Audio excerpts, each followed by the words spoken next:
text 49.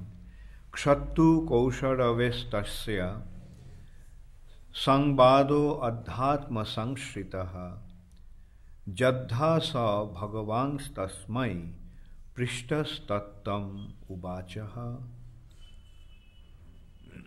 Then let's read the verse on the board, text 50.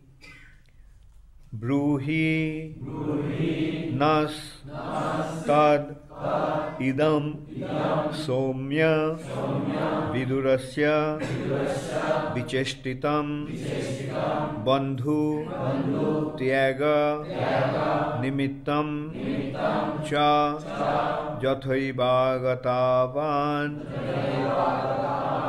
yathaivāgatavān punaḥ brūhi nastad idam saumya vidurasya viceṣṭitam bandhu-tyāga-nimittaṁ ca yathaivāgatavān punaḥ yathaivāgatavān puman yathaivāgatavān punaḥ brūhi nastad idaṁ saumya vidurasya viceṣṭitam bandhu-tyāga-nimittaṁ ca yathaivāgatavān punaḥ brūhi nastad idaṁ saumya vidurasya viceṣṭitam bandhu-tyāga-nimittaṁ ca yathaivagatavān punaḥ brūhi, please tell, na, unto us, tat, those matters, idam, here, saumya, O gentle one, vidurasya, of Vidura, viceṣṭitam, activities, bandhu-tyāga, renouncing the friends, nimittam, the cause of, cha, also, yathā, as, eva, also, āgatavān, came back, punaḥ, again to home. Translation by His Divine Grace, Srila Prabhupada. Śaunaka Ṛṣi said, "Let us know, please, what topic was discussed between Vidura and Maitreya, who talked on transcendental subjects, and what was inquired by Vidura and replied by Maitreya. Also, please let us know the reason for Vidura's giving up the connection of his family members, and why he again came home. Please also let us know the activities of Vidura while he was in the place of pilgrimage." So please repeat after me. Śaunaka Ṛṣi said, "Let us know, please, what topics were discussed between Vidura and Maitreya, who talked on transcendental subjects, and what was inquired by Vidura and replied by Maitreya.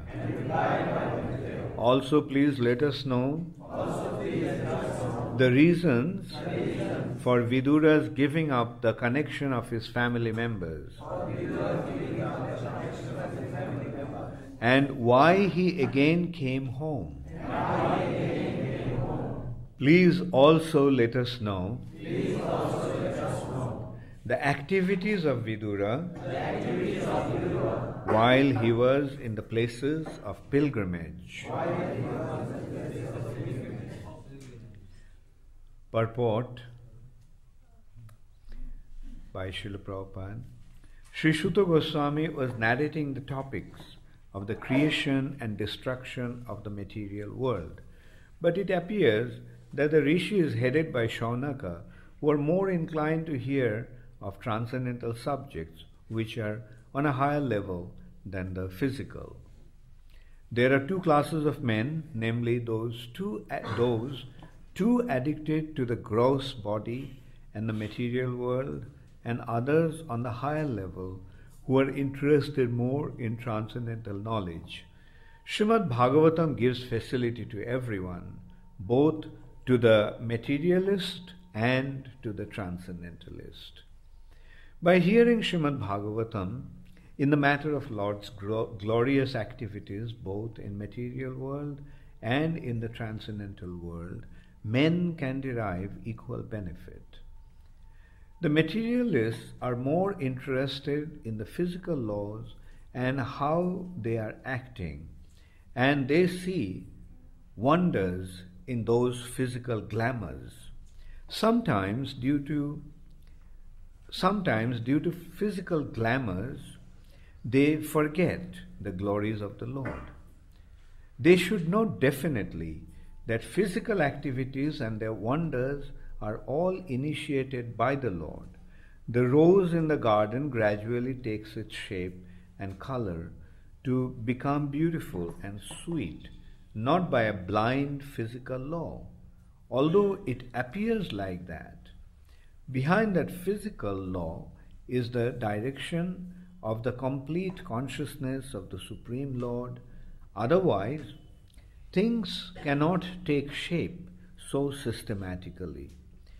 The artist draws a picture of a rose very nicely with all attention and artistic sense, and yet it does not become as perfect as the real rose. If that is the real fact, how can we say that the real rose has taken its shape without intelligence behind the beauty? This sort of conclusion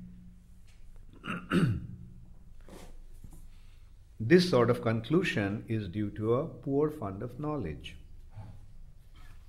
One must know from the above description of creation and annihilation that the Supreme Consciousness, being omnipresent, can take care of everything with perfect attention. That is the fact of the omnipresence of the Supreme Lord. Persons still more foolish than the gross materialists, however, claim to be transcendentalists and claim to have such supreme, all-pervading consciousness, but offer no proof.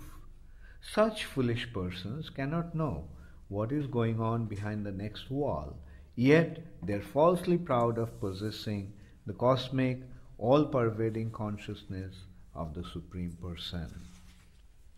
For them also, hearing of Srimad Bhagavatam is a great help.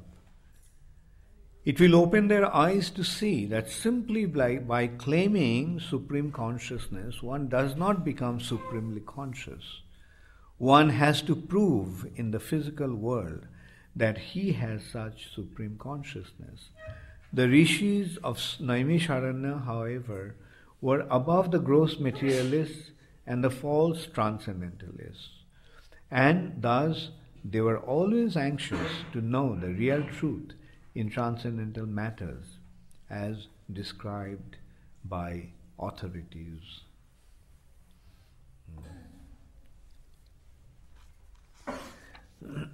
So, Srila Suta Goswami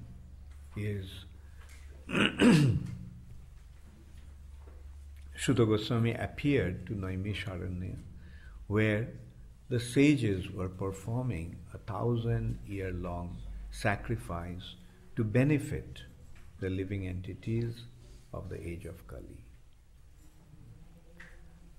Suta Goswami was there, and Śaunaka Ṛṣi was asking him various questions pertaining to that.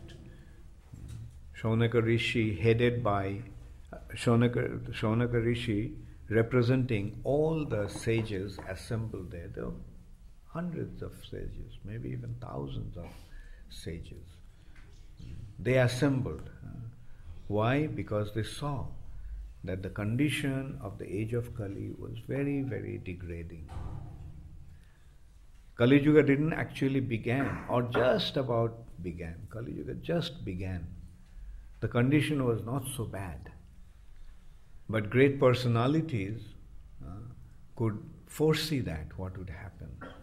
Because these exalted saintly personalities don't just deal with the present.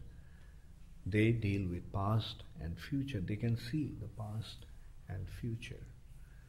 They can see the past and future due to their own spiritual advancement, or they can see the past and future through Jyotish, astrology. This Jyotish is considered to be one of the limbs of the body of the Vedas. Vedas have 6 limbs, Shar Anga, the 6 limbs, and one of the limbs of the Vedas is Jyotish. And which limb it is of the Vedas? Jyotish, astrology. Astrology is the eyes of the Vedas.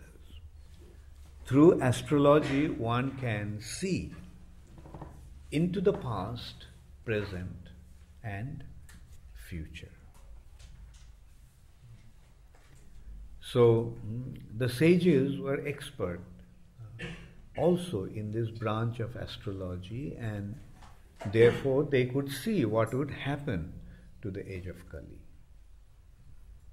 And in many Puranas, there have been very elaborate descriptions of the age of Kali. And it is so to the point, so much to the point. Skanda Puran explains elaborately what will happen. Brahma Vaivarta Puran explains elaborately. Then it has also been described, specially in Bhavishya Puran, it has been also described. Then there is also Kalki Puran, the age of Kali. Kalki will come, and the condition has been described, how degraded this world will become, and then Kalki avatar will come and annihilate everyone. He'll annihilate all the miscreants. And you know how long it will take him to do that? It will take him only 18 days to wipe out all the miscreants. Is it difficult for the Lord to do it in 18 days? No, He can do it in 18 seconds actually, if He wants to. So, these descriptions of the age of Kali is there. And besides that, the astrologers, those who are expert in these branches, they can calculate and see the condition. What would be the condition of this age with time to come? Now, the saintly personalities are benefactors of all. They are parupakaris. They benefit others. They are always concerned about the welfare of others. They don't care about themselves, but they are concerned about the welfare of other living entities. Because they know that to get a human birth is an opportunity to get free, to become free from the material bondage and go back to the spiritual sky. Therefore, they are always concerned about creating that good fortune for others. So the sages became very concerned that what will happen to the people of this age. People of this age will become so degraded that they will become extremely sinful. And when people become sinful, what is the reaction? The nature also withdraws all the facilities. People will become sinful, And as a result of that, Mother Nature will withdraw all her gifts. There won't be any food. There won't be any water. There won't be any pure air, oxygen. That's the condition that this world is heading for. We are seeing already there is so much concern. The rivers are drying up. The rivers are drying up here in India. When the rivers dry up, then what will happen? There won't be any water. People are becoming so concerned about that. What will happen? And also, there will be acute shortage of food because in the age of Kali, it has been described as the Kali progresses. What will happen? The Oshadhis, the grain-bearing plants, will become like grass. Oshadhi means the plants that grow grains like wheat, rice, paddy, rice, maize, and so forth. They'll become, how big are they? Generally they're this big and even bigger, like maize goes about 6-7 feet high. But generally wheats and rice plants are about 2 feet, 2.5 feet high. Now when they become small as grass, then what will happen? That means there won't be any grain. And cow will stop giving milk. Cows will stop giving milk. The fruits will only have the seed and the skin. Nothing, no pulp inside. We notice that some fruits are already like that. Only some skin around the seed. So that means there won't be any fruits. So what will people eat? We can well imagine. It's already happening. People are becoming meat eaters. They're eating meat. So Mother Nature is saying, okay, fine, eat meat. There's no need for grains, no need for milk, no need for fruit. They don't consider that if there is no grain, even the animals will not survive. So what are they going to eat? So in this way, the condition of this Kali Yuga will become very, very difficult. People will suffer terribly. And they'll become so greedy that they'll start to loot each other. They'll steal each other's property. And the politicians, what will they do? They will start to extract taxes in such a severe way, without any discrimination. They will simply try to burden people with taxes. Because we are seeing that they come to power for 3 or 4 years or 5 years, and they say, let's make as much money as possible.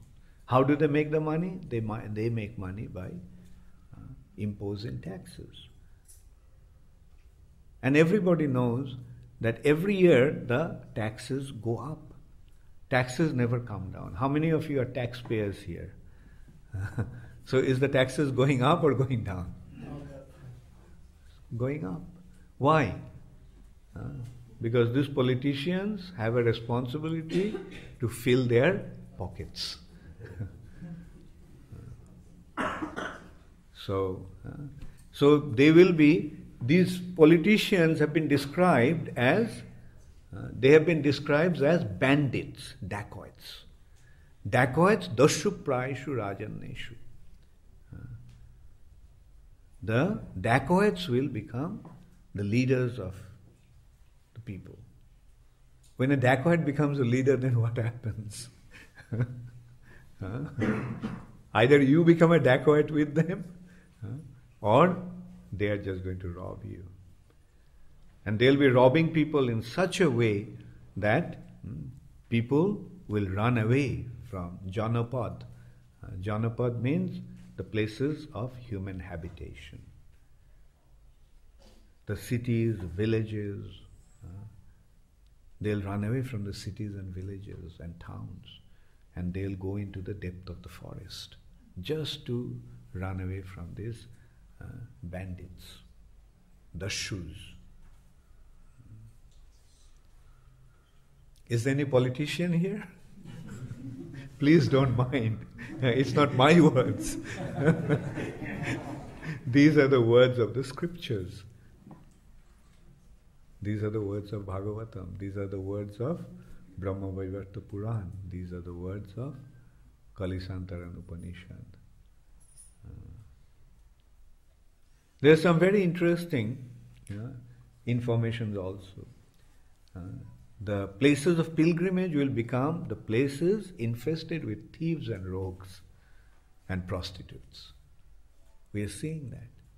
The places of pilgrimage, the holy places, are becoming the most degraded places. So the point is the world will turn upside down. Everything will turn upside down. So much so that the lamps will burn with wicks pointing downwards in the age of Kali. Now look at the lamp.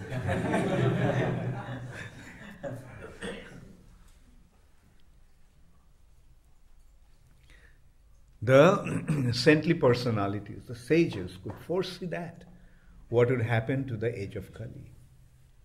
Therefore, they got together in Naimisharanya. Naimisharanya is considered to be the hub of the universe, the center of the universe. And they decided to perform fire sacrifice, a yajna. How long? 1,000-year long yajna.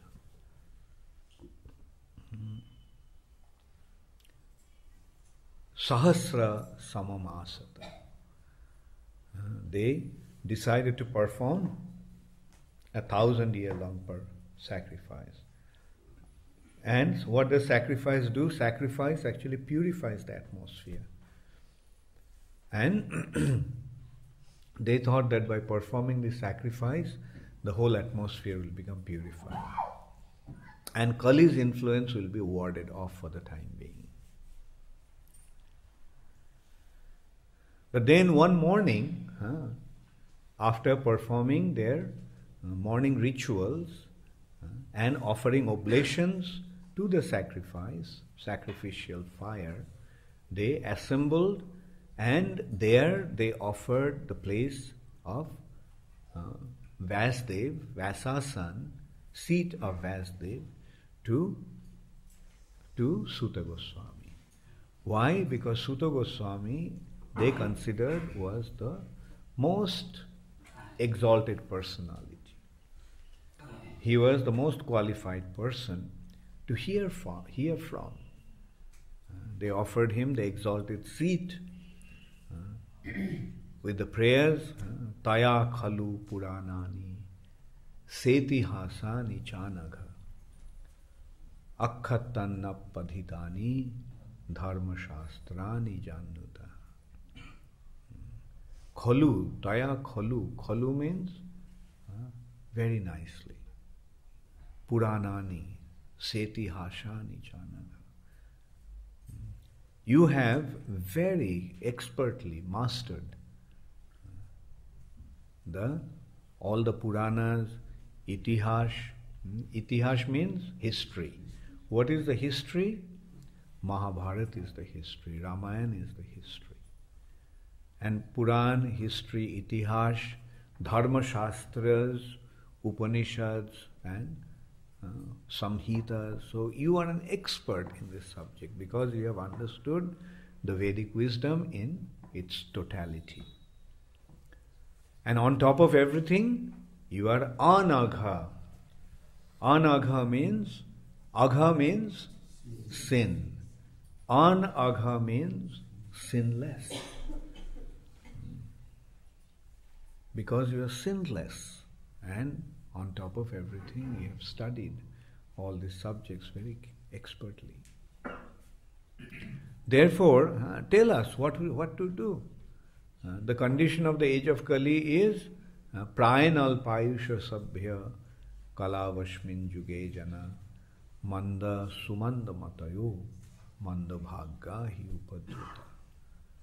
The people in this age are going to have a very short span of life. They will be very lazy. Their mentality will be completely crooked.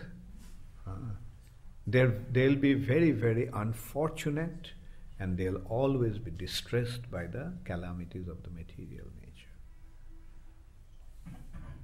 On the other hand, bhurini bhuri karmani shrotabbani vibhagasa. In the Vedas, vast amount of activities have been prescribed. Bhuri karmani shrotabbani vibhagasa. And unless and until one understands the Vedas completely, in totality, one will not understand the purpose of the Vedas. So what's going to happen to the people of this age? And then Sutta Goswami began to describe Srimad Bhagavatam as he heard from Srila Sukadeva Goswami. Sukadeva Goswami appeared on the bank of the Ganges, where Parikshit Maharaj was preparing to leave his body. And then Parikshit Maharaj asked him, at that time many sages, very exalted personalities were also present. But they all recognized that Sukadeva Goswami was an unusually exalted personality. Just by seeing him, they could recognize that he is an exceptionally exalted personality. He was only a 16-year-old boy. He was so unconcerned about his surroundings. He is so exalted and situated in his spiritual consciousness that he was totally devoid of material consciousness. He did not even feel the need to cover himself with cloth. He was totally unaware, unconcerned about the material world, unconcerned about his surrounding, being so completely absorbed in the Supreme Personality of Godhead. But the sages could recognize that he is a very exalted personality. And Parikshit Maharaj bowed down to him and requested him to advise him. Now many of the sages there were giving some advices to Parikshit Maharaj, but Parikshit Maharaj was not satisfied with that. Why? Because all those advices were concerning the Karmakanda and Jnanakanda section of the Vedas. Karmakanda section of the Vedas prescribe about the activities that will give us enjoyment in the material nature. Ultimately, the Karmakanda section elevates one to the heavenly planet, where there is a lot of enjoyment. And Jnanakanda leads to liberation, bhukti and mukti. But Parikshit Maharaj was not concerned about that. He was naturally thinking, how is it going to help me? Even if I get elevated to the heavenly planets, I'm just going to come down again. Kshine punne marta lokang vishanti. When my piety will be exhausted, I'll come back to the earth planet again and suffer. And besides that, the heavenly planets are not out of this material universe. The material nature is full of suffering. So whether I go to heaven or whether I go to hell, I'm going to suffer. And liberation, Parikshit Maharaj considered, that was the use of liberation. If I become liberated, it's like I may be peaceful being liberated. I can be free from the disturbances of the material nature. But that's not the ultimate goal. The ultimate goal of life is to become engaged in the service of the Lord. Beyond liberation is the positive engagement. We become liberated, but then what? We may attain liberation, but after liberation, what are we going to do? Like a prisoner may become free from the prison house, but is that the end of everything? His suffering in the prison may have been removed, but when he comes out, well, what he'll have to do? He'll have to do something to maintain himself. He has to become engaged. Therefore, a devotee is not so much concerned about liberation, because he knows that liberation is just a state out of this material nature. But beyond this material nature, what's going to be our activities? We are spiritual beings, we want to be active. So what should be the activity? The activity must be engagement in the service of the Lord. And that's why Sukadeva Goswami, that's why Parikshit Maharaj was not satisfied. But when Sukadeva Goswami came, then Parikshit Maharaj asked him these questions. All these questions of Parikshit Maharaj was pertaining to the Supreme Personality of Godhead and one's situation in relation to the Supreme Personality of Godhead. Then Sukadeva Goswami started to explain. Now all these were being explained to the sages of Naimisharanya by Srila Sutta Goswami. What did Sukadeva Goswami speak? Now in course of this description, he came to this point about creation. How Brahma, the first created being, saw the Supreme Personality of Godhead through his austerities and penances. Penance, tapaha. And the Lord, by playing his flute, gave him the Gayatri, and meditating on the Gayatri, the Vedas and the spiritual reality was revealed in the heart of Brahma.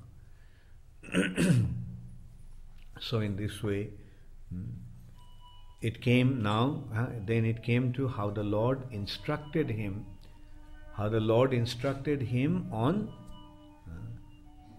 the essence of the, how Krishna instructed Brahma about the essence of the Vedas, of the Bhagavatam. In the 4 verses, Chatushloki. And then it has been described also that Bhagavat Puran, Mahapuran, has 10 aspects, 10 limbs, 10 angas. So everyone remembers those 10 angas. Dashame Dashalakshanam. Okay. Who will? Let's see who else knows. Okay. Okay, Ansul. Say that.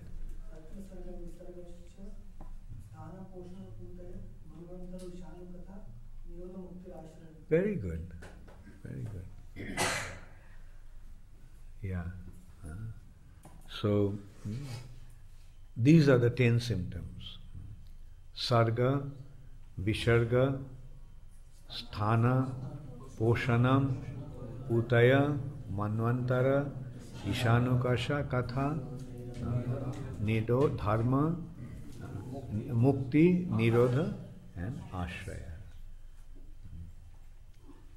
So, and then while describing about that, he is also describing, now here, he was describing about the Sarga and Visharga.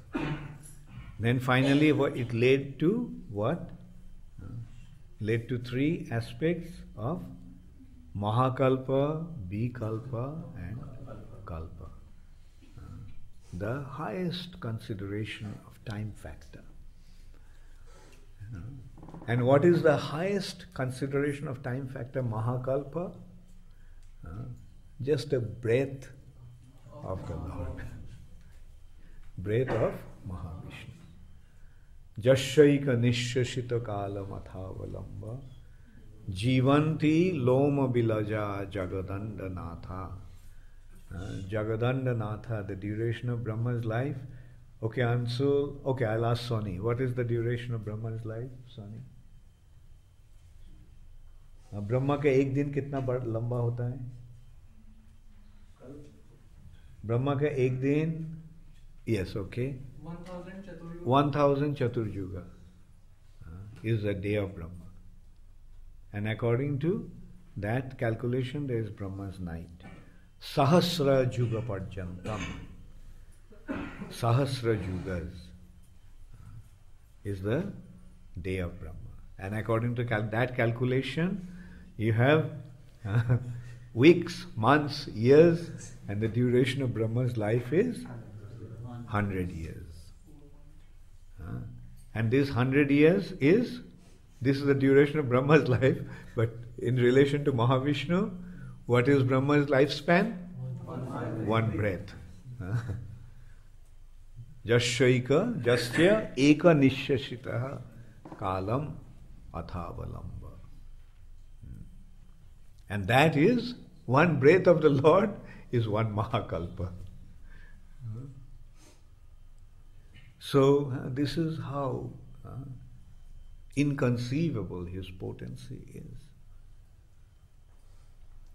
But here we are seeing that Śaunaka Ṛṣi and the sages of Naimisharanya, they were not so interested about all these affairs, creation and maintenance, because these all are pertaining to the material nature.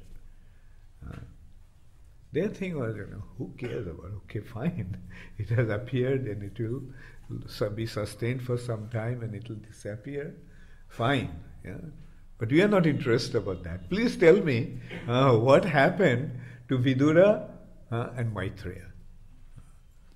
What questions Vidura asked when he met Maitreya Ṛṣi, and what did Maitreya Ṛṣi say? What are the places where Vidura went, and what did Vidura do there? So this indicates that they were not interested about all these creation, maintenance aspect. They are not interested about sarga and visharga. They were interested in ishanu katha and which leads to ashraya, shelter. Getting that shelter, all the problems become solved. So, so in this way, he is actually leading to the higher and higher aspect of Srimad Bhagavatam. Like, he was interested only about Vidura's activities, and why? Because Vidura is a devotee. That's why they were interested about Vidura's activities. Because they knew that every single action of Vidura will be in relation to the Supreme Personality of Godhead.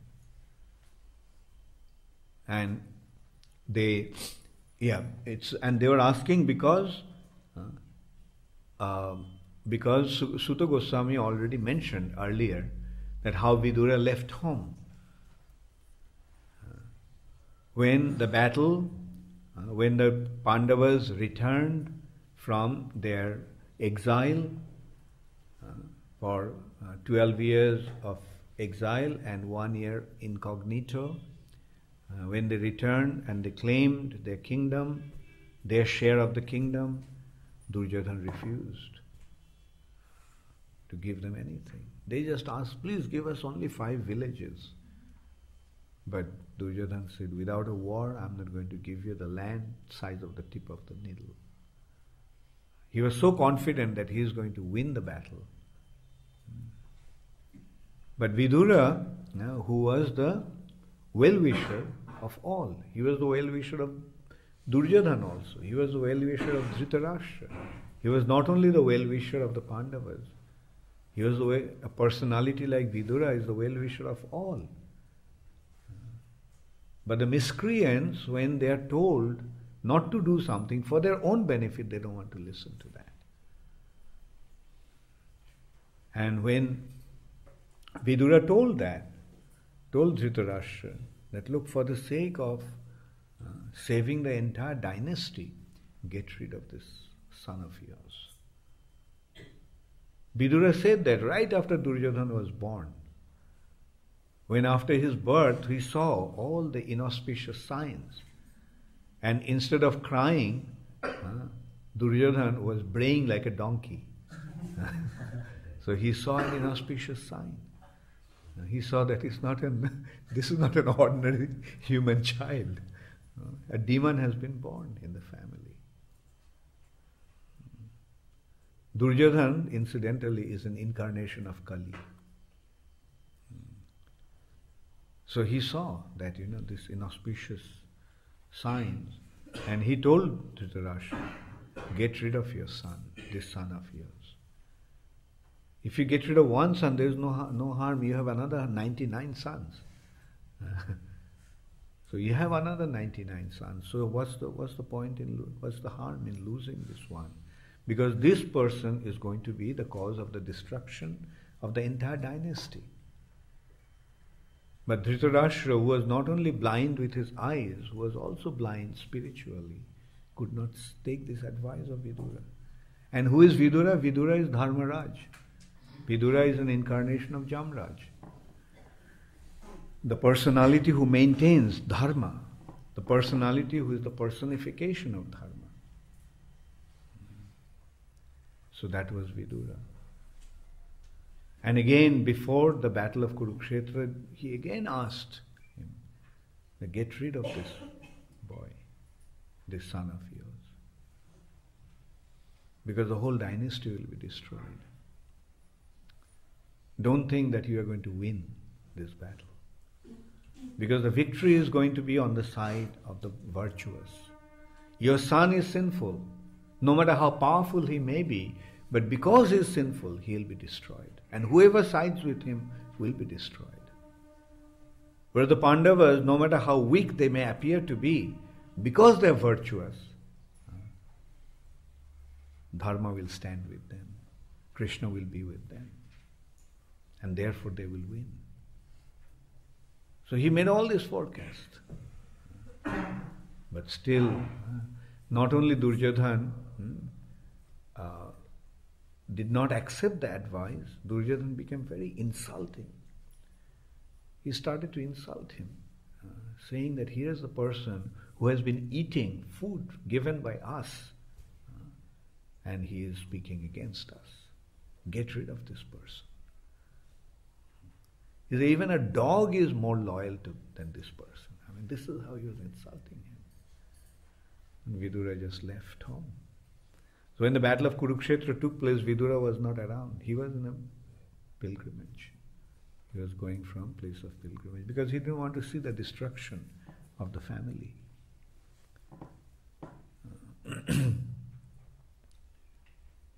But Vidura was happy. So that is the thing about a spiritual personality. They are totally unaffected. They are not concerned about insult and honor. They are not concerned about fame and infamy. They are not concerned about the glory and disgrace. So, okay, fine. And what is the attitude of a devotee? Who are you talking about? You're talking about, you're addressing this to the body. But I'm body and gross and subtle body. It may hurt. If it hurts, who is it hurting? It's hurting the false ego. So the more I can get rid of the false ego is better for me. Because more I can get rid of my false ego, the more I can become situated in my spiritual identity. Therefore, a devotee doesn't care about fame and infamy. People talk bad about them, insult them, so what? Hare Krishna. That is the attitude of a devotee. Hare Krishna. Krishna, thank you so much that you are smashing my false ego. I was all along, I was thinking that I was so great, I was so honorable, but now you have smashed my false ego.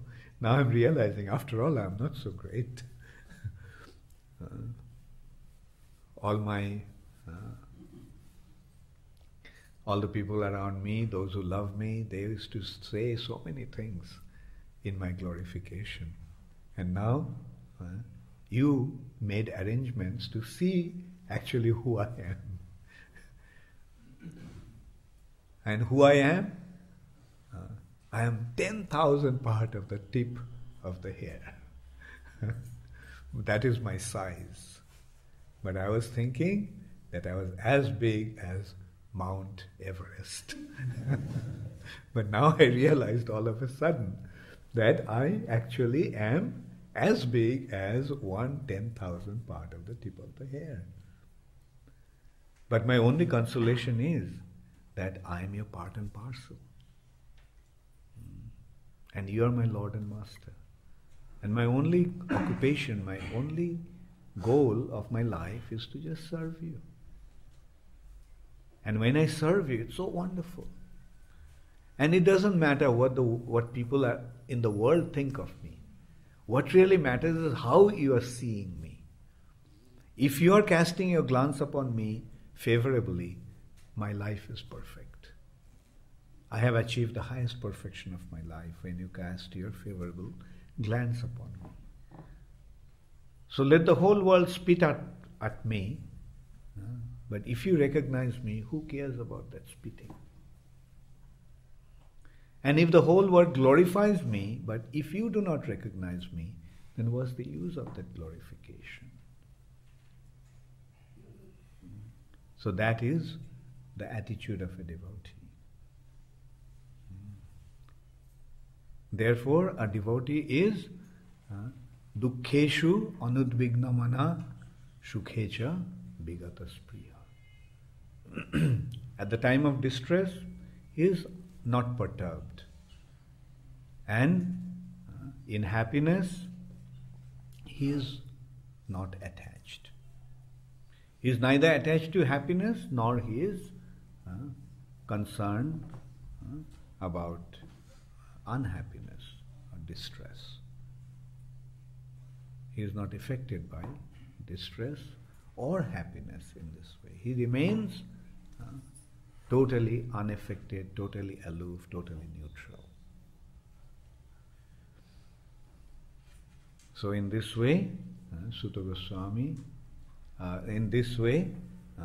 Śaunaka Ṛṣi was inquiring about the activities of Vidura, because he saw what a wonderful personality Vidura is, what a great devotee Vidura is.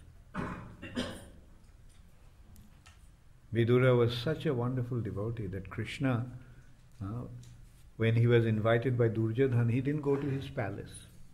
He went to Vidura's house. And Vidura, he was not very rich. So what could Vidura offer? He just offered some broken rice.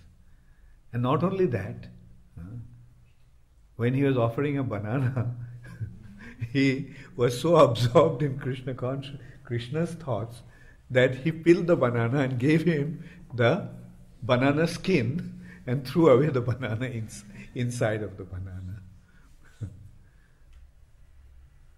So he didn't have any external consciousness. He was not at all concerned about what he was doing, because Krishna stole his mind. That is what happens to a devotee.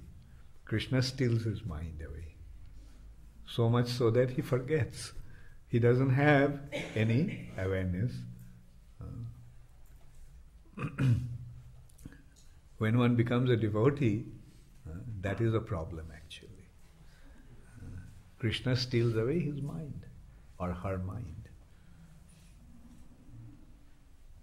In this respect, there is one anecdote. One girl got married to a boy of Vrindavan. So all the family members were very concerned that if this girl sees Krishna, then Krishna will steal her mind. So they decided that she shouldn't see Krishna. So they locked her up in one room when Krishna was going with his friends to tend the cows. And so they put her in the room, closed the windows, closed the doors, so that she cannot see Krishna. But she became curious, why they are doing that to me? So there was a little hole in that windowsill, and she looked out of the window or through that hole and saw Krishna taking the cows to the pasturing ground. And what happened? Her mind, Krishna stole her mind. So when her relatives opened the door after Krishna passed away with the cows, so they found that the girl is standing there like a zombie. And they became worried. The inevitable has happened. Somehow Krishna has stolen her mind. Now she is without a mind. She doesn't have her mind. She is there, but her mind is gone with Krishna. So then others, members of the family, they decided that to bring her back to her senses, give her some work. Let her do something, then only she will come back to her senses. So one gave her baby to carry, gave her baby to carry. A little child said that you carry this girl. Another one gave her a bucket and a rope and said, you go and fetch water from the well. So then she was pushed into doing so many things, and she went to the well.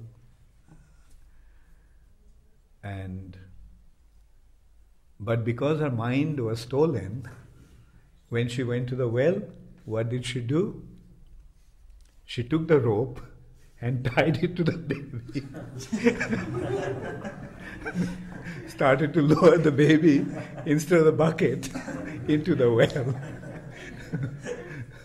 So everyone came running and stopped her from drowning the baby in the well. So that's what happens when you fall in love with Krishna. Your mind will be stolen by him.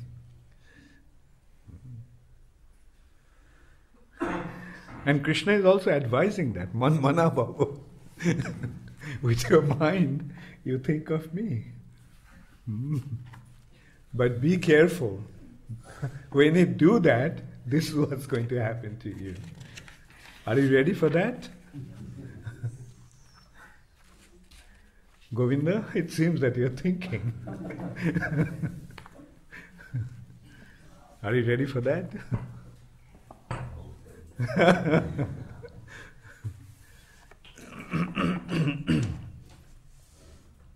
Okay, I thought that I'll cover the last verse also, but it's already 10 to 9, so I'll stop now. So tomorrow we'll do the last verse and close the chapter. Does anybody have any question? Yes? What is the present age of Kali Yuga? This is, you see, the duration of the age of Kali is 432,000 years. And out of that, about 5,200 years have gone by. So another almost 427,000 years are left.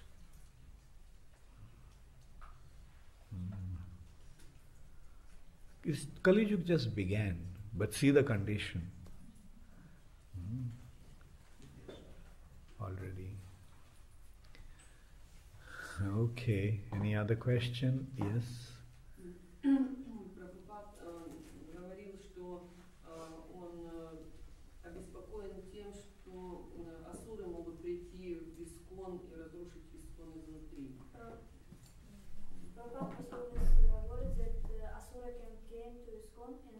Prabhupada said what? He was worried that Asura can destroy ISKCON from inside. И он еще говорит, что у Брамана будут рождаться демоны для того, чтобы это сделать. Give birth to Asura. Okay. Что это? Prabhupada didn't exactly say that. What Prabhupada said is that nothing can destroy this movement from outside. It is only from inside that this movement can be destroyed. Therefore, Prabhupada told us to express his love, to show our love for him through our cooperation. Only the devotees start to fight, then only this movement can be destroyed. Therefore, Prabhupada said, don't fight. And about the Brahmanas taking, the Rakshasas taking Asuras, or Rakshasas, demons taking birth, it is actually in Garuda Puran that has been described that in the age of Kali, taking advantage of the age of Kali, some Brahmanas, some demons, Rakshasas, will take birth in some Brahmana family to destroy the Vedic culture.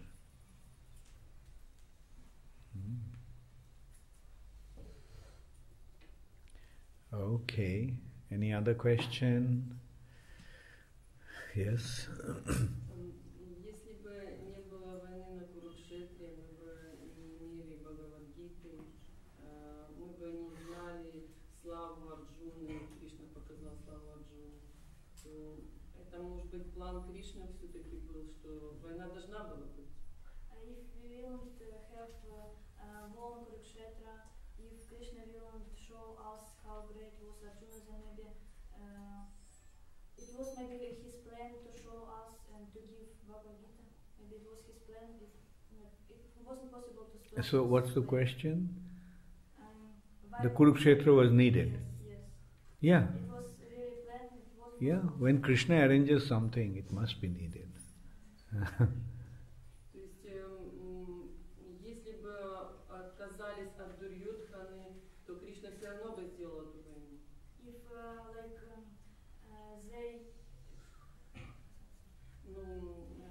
If they won't accept, like if they left Duryodhana, yes, they will give him any.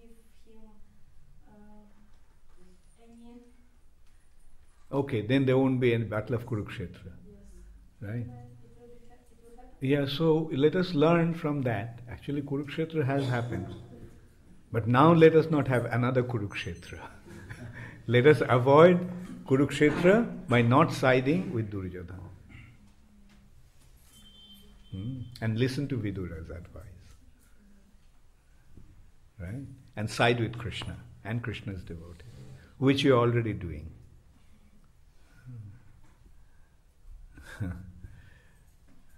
Okay, Hare Krishna, all glories to Srila Prabhupada.